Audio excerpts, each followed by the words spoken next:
ડોક્ટરે મોઢા ઉપર જ ના પાડી દીધી, જો આજ સાંજ સુધીમાં 5 લાખ રૂપિયા જમા નહીં કરાવો તો અમે તમારા દીકરાને નહીં બચાવી શકીએ. માએ પોતાના ભાઈને ફોન કર્યો તો એણે બાનું કાઢીને ફોન કાપી નાખ્યો. મા બાપ હોસ્પિટલની બહાર જમીન ઉપર બેસીને ધ્રુસકે રડી રહ્યા હતા. એમને લાગ્યું કે હવે એમનો દીકરો નહીં બચે. પણ બરાબર એ જ વખતે હોસ્પિટલના દરવાજે એક એવો માણસ આવ્યો જેને આખું ગામ ભિખારી અને પાગલ સમજતું હતું. એના હાથમાં એક થેલી હતી. આવું કેમ બન્યું? ચાલો હું તમને પહેલેથી આખી વાત જણાવું. આ વાત છે ગામમાં રહેતા મોહનભાઈની. મોહનભાઈ સ્વભાવે એકદમ સીધા અને ભલા માણસ. ગામના નાકે એમની એક કરિયાણાની દુકાન. ઘરમાં 2 જણા, મોહનભાઈ અને એમની પત્ની કંકુબેન અને એમનો 8 વર્ષનો દીકરો રાજુ. મોહનભાઈનું મન બહુ મોટું. કોઈ ગરીબ દુકાને આવે અને પૈસા ન હોય તો પણ એ ખાલી હાથે ન જવા દે. હસતા મોઢે મદદ કરી દે. બધું એકદમ ખુશીથી ચાલતું હતું. ઘર નાનું હતું પણ શાંતિ બહુ હતી. પણ કહેવાય છે ને કે ખરાબ સમય ક્યારેય કોઈને પૂછીને નથી આવતો. એક દિવસ અચાનક રાજુને સખત તાવ આવ્યો.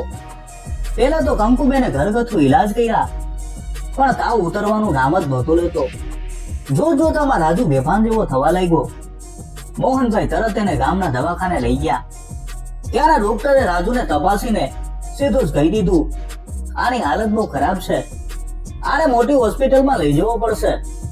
મોહનભાઈ અને કંકુબેન રાતોરાત રાજુને લઈ અને શહેરમાં આવ્યા. મોટી હોસ્પિટલમાં ડોક્ટરોએ જાતના રિપોર્ટ કર્યા. રિપોર્ટ જોઈને ડોક્ટરના ચહેરાનો રંગ ઉડી ગયો. એમણે મોહનભાઈને કેબિનમાં બોલાવીને કહ્યું, તમારા દીકરાને એક ગંભીર બીમારી છે, એનું તાત્કાલિક ઓપરેશન કરવું પડશે. જો 2 દિવસમાં ઓપરેશન નહીં થાય તો કઈ કહી શકાય નહીં. અને હા, ઓપરેશનનો ખર્ચો 5 લાખ રૂપિયા થશે. આ આંકડો સાંભળીને મોહનભાઈના પગ નીચેથી જમીન ખસી ગઈ. એમની પાસે તો માન 15,000 ની બચત હતી પણ દીકરાનો જીવ બચાવવો હતો એટલે હિંમત ના હાર્યા. એમને ખાતરી હતી કે એમના સગાવાલા અને ભાઈબંધુઓ આવા ખરાબ સમયે મદદ કરશે. મોહનભાઈએ સૌથી પહેલા પોતાના મોટા ભાઈને ફોન કર્યો. મોટોભાઈ શહેરમાં જ રહેતો હતો અને પૈસે ટકે બહુ સુખી હતો. મોહનભાઈએ કહ્યું કે મોટાભાઈ, મારા રાજુને બચાવી લ્યો. હું આખી જિંદગી તમારી મજૂરી કરીશ, તમારા બધા પૈસા પાછા આપી દઈશ. પણ મોટાભાઈએ કહ્યું, આ તો બહુ ખરાબ થયું. અત્યારે મારી પાસે પૈસા ક્યાં છે? મેં તો બધો પૈસો ધંધામાં રોકી દીધો છે. તું બીજે ક્યાંકથી વ્યવસ્થા કરી લે ભાઈ. એમ કહીને તરત ફોન મૂકી દીધો. પછી કંકુબેને પોતાના પિયરમાં ભાઈને ફોન કર્યો. એણે પણ એવું જ કહી દીધું કે હમણાં બહુ ભીડ છે. મોહનભાઈએ પોતાના દોસ્તારોને ફોન કર્યા, જે લોકો મોહનભાઈના પૈસે ચા નાસ્તા કરતા હતા. આજે બધાએ ફોન ઉપાડવાના જ બંધ કરી દીધા. એક પછી એક બધા રસ્તા બંધ થઈ ગયા. કોઈને ત્યાંથી 1 રૂપિયાની પણ મદદ ન મળી. સવારથી સાંજ પડી ગઈ. ડોક્ટરે છેલ્લી વાર આવીને ચેતવણી આપી દીધી. હવે મોહનભાઈ પાસે કોઈ રસ્તો નહોતો બચ્યો. એ હોસ્પિટલની બહાર એક ઝાડ નીચે બેસીને માથું પકડીને મોટેથી રડી રહ્યા હતા. કંકુબેન પણ બાજુમાં બેસીને ભગવાનને 2 હાથ જોડીને પ્રાર્થના કરી રહ્યા હતા, હે ભગવાન, હવે તો તું જ કોઈ ચમત્કાર કર. બરાબર એ જ સમયે મોહનભાઈની નજર સામે એક પડછાયો આવ્યો. કોઈ એમની પાસે આવીને ઊભું હતું. મોહનભાઈએ ઊંચું જોયું. સામે એક ફાટેલા કપડા પહેરેલો, વધેલી દાઢી વાળો અને હાથમાં લાકડી પકડેલો માણસ ઊભો હતો. આ એ જ માણસ હતો જે રોજ મોહનભાઈની દુકાન પાસે આટો મારતો. અને મોહનભાઈ ક્યારેક એને બિસ્કિટ તો ક્યારેક ગાંઠિયા આપી દેતા. લોકો એને ગાંડો શંભુ કહેતા અને એનાથી દૂર રહેતા. આજે એ શંભુએ પોતાની થેલી મોહનભાઈના ખોળામાં ફેંકી. ખોળામાં પડેલી થેલી જોઈને મોહનભાઈને કઈ સમજાયું નહીં. શંભુએ એમના ખભે હાથ મૂક્યો અને એના મોઢામાંથી એવા શબ્દો નીકળ્યા જે સાંભળીને કોઈ પણ ચોંકી જાય. શંભુ બોલ્યું કે મોહનભાઈ, જ્યારે આખું ગામ મને પથ્થર મારતું હતું ત્યારે તમે મને તમારી દુકાને બોલાવીને પ્રેમથી જમાડ્યો છે. મારા માટે તો તમે જ મારા ભગવાન છો. આ થેલીમાં 5 લાખ રૂપિયા છે. જાઓ જલ્દીથી રાજુને બચાવી લ્યો. આ સાંભળીને મોહનભાઈ અને કંકુબેનની આંખો ફાટી ગઈ. મોહનભાઈએ થેલી ખોલી. અંદર ઘણા બધા પૈસા હતા. બધી નોટો થોડી જૂની અને ક્યાંકથી ચોરાયેલી હતી. પણ પૈસા પૂરા હતા. મોહનભાઈએ પૂછ્યું કે શંભુ, તારી પાસે આટલા બધા પૈસા ક્યાંથી આવ્યા? તું તો રસ્તા ઉપર રહે છે. શંભુની આંખોમાં આંસુ આવી ગયા. એણે ધીમેથી કહ્યું કે શેઠજી, આમે ભીખ માંગીને ભેગા નથી કર્યા. એક જમાનામાં હું પણ એક મજૂર હતો. મારો પણ એક દીકરો હતો. એને પણ રાજુ જેવો તાવ આવેલો. મેં એના ઈલાજ માટે રાત દિવસ કાળી મજૂરી કરીને પેટે પાટા બાંધીને આ પૈસા ભેગા કર્યા હતા. પણ હું બહુ મોડો પડ્યો. હોસ્પિટલ પહોંચ્યો એ પહેલા જ મારો દીકરો મને છોડીને જતો રહ્યો. એના ગયા પછી મારું મગજ કામ કરતું બંધ થઈ ગયું. ઘર-બાર બધું છૂટી ગયું અને હું રસ્તા ઉપર આવી ગયો. શંભુએ ઊંડો શ્વાસ લીધો. એનો અવાજ ફાટી ગયો તો. એણે આગળ કહ્યું, આજે મેં તમને અહીંયા હોસ્પિટલની બહાર રડતા જોયા ત્યારે મને મારો ભૂતકાળ યાદ આવી ગયો. હું મારા દીકરાને ન બચાવી શક્યો, પણ મારે તમારા રાજુને કાંઈ નથી થવા દેવું. આ પૈસા હવે મારા કોઈ કામના નથી. તમે જલ્દી જાઓ. મોહનભાઈ તરત જ શંભુના પગે પડવા ગયા, પણ શંભુએ એમને પકડી લીધા. કંકુબેન તો બે હાથ જોડીને શંભુને જ જોઈ રહ્યા. જે ભાઈઓએ લોહીનો સંબંધ હોવા છતાં પીઠ બતાવી દીધી હતી, કોણ કાપી નાખ્યા હતા. એની સામે આ અજાણ્યો માણસ, જેને આખી દુનિયા પાગલ અને ભિખારી કહેતી હતી, એ આજે સાક્ષાત ભગવાન બનીને ઉભો હતો. મોહનભાઈને સમજાઈ ગયું કે સંબંધ લોહીથી નહીં પણ લાગણીથી બંધાય છે. ખરાબ સમયે સાચા માણસની ઓળખ કરાવે છે. મોહનભાઈ તરત જ દોડીને હોસ્પિટલના કાઉન્ટર ઉપર ગયા અને બધા પૈસા જમા કરાવી દીધા. ડોક્ટરે પણ પૈસા આવતાની સાથે જ રાજુનું ઓપરેશન શરૂ કરવાની તૈયારી કરી દીધી. રાજુને તાત્કાલિક ઓપરેશન થિયેટરમાં લઈ જવામાં આવ્યો. દરવાજો બંધ થયો અને ઉપર લાલ રંગની લાઈટ ચાલુ થઈ ગઈ. વાર મોહનભાઈ, કંકુબેન અને શંભુ ત્રણેય બેન્ચ ઉપર બેઠા હતા. ત્રણેયના જીવ તાળવે ચોંટેલા હતા. હોસ્પિટલમાં એકદમ શાંતિ હતી. કંકુબેન સતત ભગવાનનું નામ લેતા હતા. 2 કલાક વીતી ગયા. સમય જાણે થંભી ગયો તો. દરેક મિનિટ 1 વર્ષ જેવી લાગતી હતી. અચાનક ઓપરેશન થિયેટરનો દરવાજો ખુલ્યો અને એક નર્સ એકદમ ગભરાયેલી હાલતમાં દોડતી બહાર આવી. એના ચહેરા ઉપર પરસેવો હતો અને શ્વાસ ફૂલી ગયો હતો. મોહનભાઈએ તરત જ પૂછ્યું કે શું થયું બેન? અંદર બધું બરાબર તો છે ને? મારો રાજુ ઠીક તો છે ને? નર્સે આપતા કહ્યું, ઓપરેશનમાં એક મુશ્કેલી આવી ગઈ છે. બાળકના શરીરમાંથી ઘણું બધું લોહી વહી ગયું છે. એને તાત્કાલિક લોહી ચડાવવું પડશે. પણ એનું લોહી ઓ નેગેટિવ છે, જે બહુ ઓછું જોવા મળે છે. મારી બ્લડ બેંકમાં લોહી નથી. જો અડધા કલાકમાં લોહી નહીં મળે તો બાળકનું બચવું અશક્ય છે. નર્સના આ શબ્દો કાને પડતા જ મોહનભાઈ ગાંડાની જેમ હોસ્પિટલની બહાર દોડ્યા. રસ્તા ઉપર જતા આવતા અજાણ્યા લોકોને હાથ જોડીને કરગરવા લાગ્યા કે ભાઈ, મારા દીકરાને લોહી આપી દો, મારો રાજુ મરી જશે. કોઈએ ગાડી ઊભી રાખી તો કોઈએ મોઢું ફેરવી લીધું. જે ઉભા રહ્યા એમનું લોહી ઓ નેગેટિવ નહોતું. કંકુબેન દિવાલ પકડીને જમીન ઉપર બેસી ગયા હતા. હવે તો એમની આંખોના આંસુ પણ સુકાઈ ગયા હતા. મોહનભાઈ ફરીથી પોતાના મોટા ભાઈને ફોન કર્યો. એમને એમ કે ભાઈ ભલે પૈસા ન આપે પણ કદાચ લોહી આપવા તો દોડી આવશે. પણ સામેથી ફોન સ્વિચ ઓફ આવવા લાગ્યો. હવે શું કરવું? સમય પાણીની જેમ હાથમાંથી સરકી રહ્યો હતો. 15 મિનિટ તો એમ જ પૂરી થઈ ગઈ હતી. આ બધી દોડધામ શંભુ ચૂપચાપ જોઈ રહ્યો હતો. એ ધીમેથી કાઉન્ટર પાસે ગયો અને નર્સને કહ્યું કે બેન, મારું લોહી કાઢી લ્યો, પણ મારા રાજુને બચાવી લ્યો. નર્સે શંભુના મેલા કપડા અને સાવ સુકાયેલું શરીર જોઈને કહ્યું, અરે ભાઈ, તમારું લોહી એમ ના લેવાય. પેલા તપાસ કરવી પડે કે લોહી મેચ થાય છે કે નહીં. અને તમારું શરીર તો સાવ નબળું છે, તમે લોહી નહીં આપી શકો. શંભુએ નર્સની સામે 2 હાથ જોડ્યા કે બેન, તમે એકવાર તપાસ તો કરો. મારી ચિંતા ના કરો. મારા શરીરમાં હજી ઘણું બધું લોહી બાકી છે. સમય ઓછો હતો એટલે નર્સે ફટાફટ શંભુના હાથમાંથી લોહીનું એક ટીપું લીધું અને કાચની સ્લાઇડ ઉપર મૂકીને તપાસવા ગઈ. 2 મિનિટ પછી નર્સ દોડતી બહાર આવી. એની આંખો ચમકી રહી હતી. એ ખુશીથી બોલી, અરે આ તો ચમત્કાર છે. તમારું લોહી ઓ નેગેટિવ જ છે.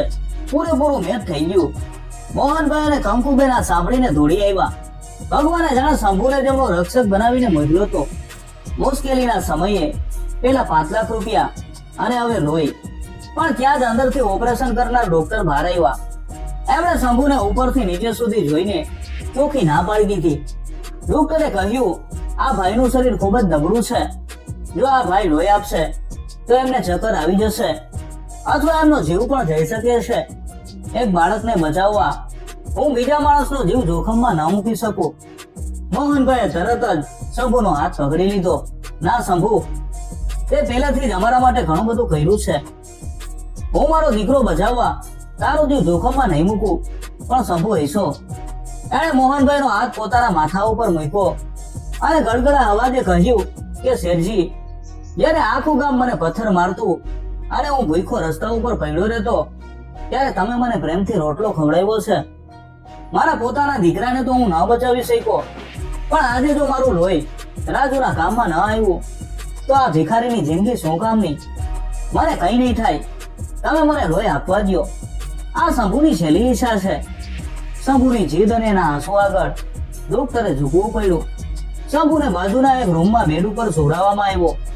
નર્સે એના હાથમાં સોય ભરાવી અને લોહીની નળી રાજુના ઓપરેશન થિયેટર તરફ જવા લાગી. લોહી ચડવાનું શરૂ થયું. 5 મિનિટ, 10 મિનિટ બધું બરાબર ચાલી રહ્યું હતું. પણ અચાનક શંભુના બેડ પાસે રાખેલું મશીન જોર જોરથી ટી ટી ટી એવો અવાજ કરવા લાગ્યું. મશીનનો અવાજ સાંભળીને ડોક્ટર અને નર્સ તરત જ શંભુ તરફ દોડ્યા. ડોક્ટરે બૂમ પાડી કે જલ્દી કરો, લોહી કાઢવાનું બંધ કરો. તરત જ નર્સે શંભુના હાથમાંથી સોય કાઢી લીધી. શંભુનું આખું શરીર પરસેવે રેબઝેબ થઈ ગયું હતું. એની આંખો સૌ બંધ થઈ ગઈ હતી અને હોઠ એકદમ કાળા પડી ગયા હતા. બહાર ઉભેલા મોહનભાઈ કાચમાંથી આ બધું જોઈ રહ્યા હતા.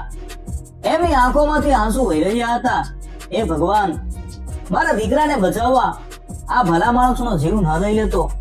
જો આને કઈ થઈ ગયું તો હું આખી જિંદગી મારી જાતને ક્યારેય માફ નહીં કરી શકું. કંકુબેન તો ડરના માર્યા ફરીથી જમીન ઉપર બેસી ગયા. એમને લાગ્યું કે બધું જ પૂરું થઈ ગયું છે. ડોક્ટરે ફટાફટ શંભુને એક ઇન્જેક્શન આપ્યું. બીજી તરફ શંભુએ જેટલું લોહી આપ્યું હતું એ લોહીની થેલી લઈ અને નર્સ તરત જ દોડીને રાજુના ઓપરેશન થિયેટરમાં ગઈ. ભગવાનની કૃપાથી શંભુએ આપેલું લોહી એ રાજુનો જીવ બચાવવા માટે પૂરતું હતું. આ બાજુ 5 મિનિટ પછી શંભુના મશીનનો અવાજ શાંત પડ્યો. ધીમે ધીમે શંભુના શ્વાસ પાછા નોર્મલ થવા લાગ્યા. ડોક્ટરે રાહતનો શ્વાસ લીધો.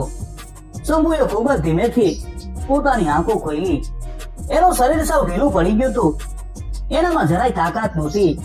પણ આંખ ખુલતાની સાથે જ એના હોઠ ફેફડા. એણે ખૂબ જ ધીમા અવાજે પૂછ્યું કે ડોક્ટર સાહેબ, રાજુ બચી ગયો ને? આ શબ્દો કાચની બહાર ઉભેલા મોહનભાઈના કાને પડ્યા અને ધ્રુસકે ને ધ્રુસકે રડી પડ્યા. જુઓ તો ખરા, પોતાનો જીવ જતો હતો તો આ માણસને પારકા છોકરાની ચિંતા હતી. જે સગા ભાઈઓએ લાખો રૂપિયા હોવા છતાં ધક્કો મારીને કાઢી મૂક્યા, એની સામે આ રસ્તા ઉપર રહેતો માણસ પોતાનો સગો દીકરો માનતો હતો. શંભુની હાલત હવે ખતરાની બહાર હતી. મોહનભાઈ અને કંકુબેને ભગવાનનો આભાર માન્યો, પણ એમની આ ખુશી બહુ ન ટેકી. બરાબર એ જ સમયે રાજુના ઓપરેશન થિયેટરની બહાર લાગેલી લાલ રંગની લાઈટ બંધ થઈ ગઈ. દરવાજો ધીમેથી ખુલ્યો. અંદરથી ઓપરેશન કરનારા ડોક્ટર બહાર આવ્યા. એમનો ચહેરો એકદમ ગંભીર હતો. ચહેરા ઉપર કોઈ ખુશી કે રાહત નહોતી.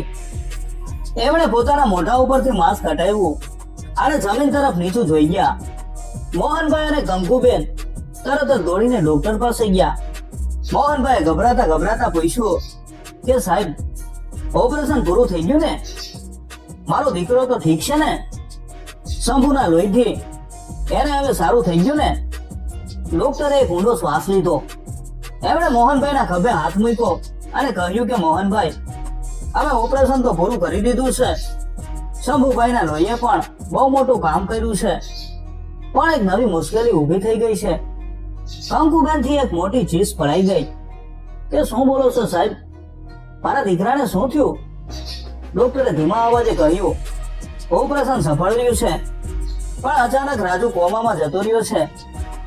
એનું શરીર જરાય સાથ નથી આપી રહ્યું. અમે પૂરી કોશિશ કરી લીધી, બધી દવાઓ આપી દીધી, પણ હવે જો આવતીકાલે સવાર સુધીમાં એ ભાનમાં નહીં આવે તો પછી એ ક્યારેય આંખ નહીં ખોલે. આ શબ્દો સાંભળતા જ મોહનભાઈની તો બોલતી જ બંધ થઈ ગઈ. કંકુબેન તો જમીન ઉપર બેસીને માથું ઘૂંટીને રડવા લાગ્યા.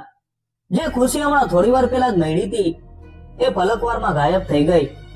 ડોક્ટરે એમને રાજુને જોવાની રજા આપી. રાજુ પલંગ ઉપર સાવ નિર્જીવ જેવો પડ્યો હતો. એના શરીર ઉપર જાત જાતની નળીઓ અને વાયરો લગાવેલા હતા. આ દ્રશ્ય જોઈને કોઈ પણ માણસની આંખમાં આંસુ આવી જાય. રાત પડવા આવી હતી. આખી હોસ્પિટલમાં એકદમ સન્નાટો છવાઈ ગયો હતો. મોહનભાઈ ભગવાનને એક જ પ્રાર્થના કરી રહ્યા હતા કે હવે તો ક્યાંકથી કોઈ ચમત્કાર થાય. આ બાજુના રૂમમાં સૂતેલા શંભુને થોડી વારમાં ભાન આવ્યું. એને થોડીક શક્તિ આવી ગઈ હતી. નર્સની વારંવાર ના પાડવા છતાં એ ઊભો થયો અને દિવાલનો ટેકો લેતો લેતો ધીમે ધીમે રાજુના રૂમ પાસે આવ્યો. કાચમાંથી રાજુને જોઈને શંભુથી જરાય રહેવાયું નહીં. એણે ડોક્ટરને બે હાથ જોડીને ખૂબ કાલાવાલા કર્યા કે સાહેબ, મને એકવાર રાજુ પાસે અંદર જવા દો. હું દૂરથી તેને જોઈશ, એને અડીશ પણ નહીં. બસ મને એકવાર જવા દો. શંભુની હાલત અને એના આંસુ જોઈને ડોક્ટરે ના છૂટકી એને અંદર જવાની રજા આપી. શંભુ ખૂબ જ ધીમેથી રાજુના પલંગ પાસે ગયો. એણે પોતાના ખિસ્સામાંથી એક રમકડું કાઢ્યું. આ એ જ રમકડું હતું જે શંભુના મરી ગયેલા દીકરાનું હતું. છેલ્લા કેટલાય વર્ષોથી શંભુ આ રમકડાને પોતાના જીવની જેમ સાચવીને રાખતો હતો. શંભુએ ધ્રુજતા હાથે એ લાકડાનું રમકડું રાજુના ઓશિકા પાસે મૂક્યું. પછી એકદમ મધુર અવાજે, જાણે કોઈ માં પોતાના બાળકને વાલથી આલરડું ગાતી હોય એમ ધીમે ધીમે ગાવા લાગ્યો. એના અવાજમાં એટલો બધો પ્રેમ અને એટલી બધી લાગણી હતી કે બહાર કાચ પાસે ઉભેલા ડોક્ટર, નર્સ અને મોહનભાઈની આંખો પણ ભીની થઈ ગઈ. શંભુ રાજુના માથા ઉપર ધીમે ધીમે હાથ ફેરવતો ગયો અને રડતા રડતા બોલતો ગયો કે બેટા, ઉઠી જા. જો તારો આ કાકો તારા માટે રમકડું લાવ્યો છે, જો તું ઊભો નહીં થાય તો તારી દુકાને મને કોણ બિસ્કિટ ખવડાવશે? ઊભો થા મારા દીકરા. જો તારી માં બહાર કેટલી રડે છે. રૂમમાં એકદમ શાંતિ હતી. શંભુનો અવાજ દિવાલોમાં ગુંજી રહ્યો હતો અને બરાબર એ જ વખતે એક બહુ મોટી અજાયબી થઈ. જે બાળકને ડોક્ટરોએ કોમામાં કહી દીધો હતો, જેનું બચવું હવે સાવ અશક્ય લાગતું હતું, એના હાથની આંગળીઓમાં અચાનક એક સળવળાટ થયો. બાજુમાં રાખેલા મશીનમાં જે લીટીઓ સીધી ચાલતી હતી એમાં અચાનક બદલાવ આવવા લાગ્યો. મશીનમાં થતો અવાજનો ફેરફાર સાંભળીને ડોક્ટર સાહેબ ઉતાવળે દોડીને રૂમમાં આવ્યા. એમણે તરત જ રાજુની નાડી તપાસી અને એની આંખો ઉપર લાઈટ કરીને જોયું. બહાર ઉભેલા શંભુ, મોહનભાઈ અને કંકુબેન શ્વાસ રોકીને આ બધું જોઈ રહ્યા હતા. રૂમમાં એવી શાંતિ હતી કે જમીન ઉપર તાકણી પડે તો એનો અવાજ સંભળાઈ જાય. અને બરાબર ત્યાં જેવું બન્યું જેની કોઈને આશા નહોતી. રાજુએ ખૂબ જ ધીમેથી પોતાની આંખો ખોલી. એની નજર સીધી ઓશિકા પાસે પડેલા પેલા લાકડાના રમકડા ઉપર ગઈ. પછી એણે ધીમેથી પોતાનું માથું ફેરવીને બાજુમાં ઉભેલા શંભુ સામે જોયું. રાજુના હોઠ સેજ મહેલકા અને એકદમ ધીમા અવાજે એ બોલ્યો કે શંભુ કાકા, મારું રમકડું. આ બે શબ્દો કાને પડતા જ કંકુબેન અને મોહનભાઈ દોડીને રાજુને વળગી પડ્યા. ડોક્ટર સાહેબના ચહેરા ઉપર પણ એક સ્મિત આવી ગયું. એમણે ખુશીથી કહ્યું કે ભાઈ, હોસ્પિટલની દવાઓ અને અમારું વિજ્ઞાન તો હારી ગયું હતું, પણ આજે આ શંભુભાઈની ભક્તિ અને એમના પ્રેમે ખરેખર જાદુ કરી દીધો છે. તમારો દીકરો હવે એકદમ ભાનમાં છે અને હવે એના જીવને કોઈ ખતરો નથી. આ સાંભળીને મોહનભાઈ સીધા શંભુના પગમાં પડી ગયા અને ધ્રુસકે રડવા લાગ્યા. શંભુ, તે આજે મને મારો દીકરો પાછો આપ્યો છે. તે પેલા પૈસા આપ્યા, તારું લોહી આપ્યું અને હવે તારા પ્રેમે મારા રાજુનો જીવ બચાવ્યો. તું માણસ નથી, તું તો સાક્ષાત મારો ભગવાન બનીને આવ્યો છે. કંકુબેન પણ બે હાથ જોડીને શંભુનો આભાર માની રહ્યા હતા. શંભુએ મોહનભાઈને ઉભા કર્યા અને પ્રેમથી ગળે લગાવી લીધા. આજે શંભુની આંખમાંથી પણ આંસુ વહી રહ્યા હતા, પણ આ આંસુ દુઃખના નહોતા, ખુશીના હતા. વર્ષો પહેલા એણે પોતાનો દીકરો ગુમાવ્યો હતો, પણ આજે જાણે એને એનો ખોવાયેલો દીકરો પાછો મળી ગયો હતો. થોડા દિવસો પછી રાજુ એકદમ સાજો થઈ ગયો. હોસ્પિટલમાંથી રજા મળી ગઈ. એને ત્રણેય જણા ખુશી ખુશી ગામમાં પાછા આવવા નીકળ્યા. પણ આ વખતે શંભુ એકલો નહોતો. મોહનભાઈએ શંભુનો હાથ પકડી લીધો હતો. જ્યારે તેઓ ગામમાં પહોંચ્યા ત્યારે ગામના લોકો શંભુને મોહનભાઈની ગાડીમાં બેઠેલો જોઈને ખૂબ નવાઈ પામ્યા. મોહનભાઈ આખા ગામની વચ્ચે ઊભા રહીને મોટેથી કહ્યું કે સાંભળી લ્યો બધા, આથી આ શંભુ કોઈ ભિખારી નથી કે કોઈ પાગલ નથી. આથી આ મારો મોટો ભાઈ છે અને મારા ઘરનો મોભી છે, જેણે મારા દીકરાનો જીવ બચાવ્યો છે. જે સગા ભાઈઓએ મુશ્કેલીના સમયે મોઢું ફેરવી લીધું હતું, એ લોકો આ સાંભળીને શરમના માર્યા નીચું જોઈ ગયા. બસ એ દિવસથી શંભુની આખી જિંદગી બદલાઈ ગઈ. હવે એને ક્યારેય રસ્તા ઉપર નહોતું સૂવું પડતું કે કોઈની પાસે ભીખ નહોતી માંગવી પડતી. એ આખો દિવસ મોહનભાઈની દુકાને બેસે, ગ્રાહકો સાથે વાતો કરે અને નવરો પડે એટલે રાજુ સાથે પેલા લાકડાના રમકડાથી રમે. લોહીના સંબંધો કરતાંય લાગણીના સંબંધો બહુ મોટા હોય છે. જ્યારે પોતાના સગા કામ ન આવ્યા ત્યારે એક અજાયડા અને ગરીબ માણસે આખો પરિવાર બચાવી લીધો. મિત્રો, જો તમને આ વાર્તા ગમી હોય તો વિડીયોને લાઈક કરજો અને કોમેન્ટમાં જય માતાજી લખવાનું ભૂલતા નહીં.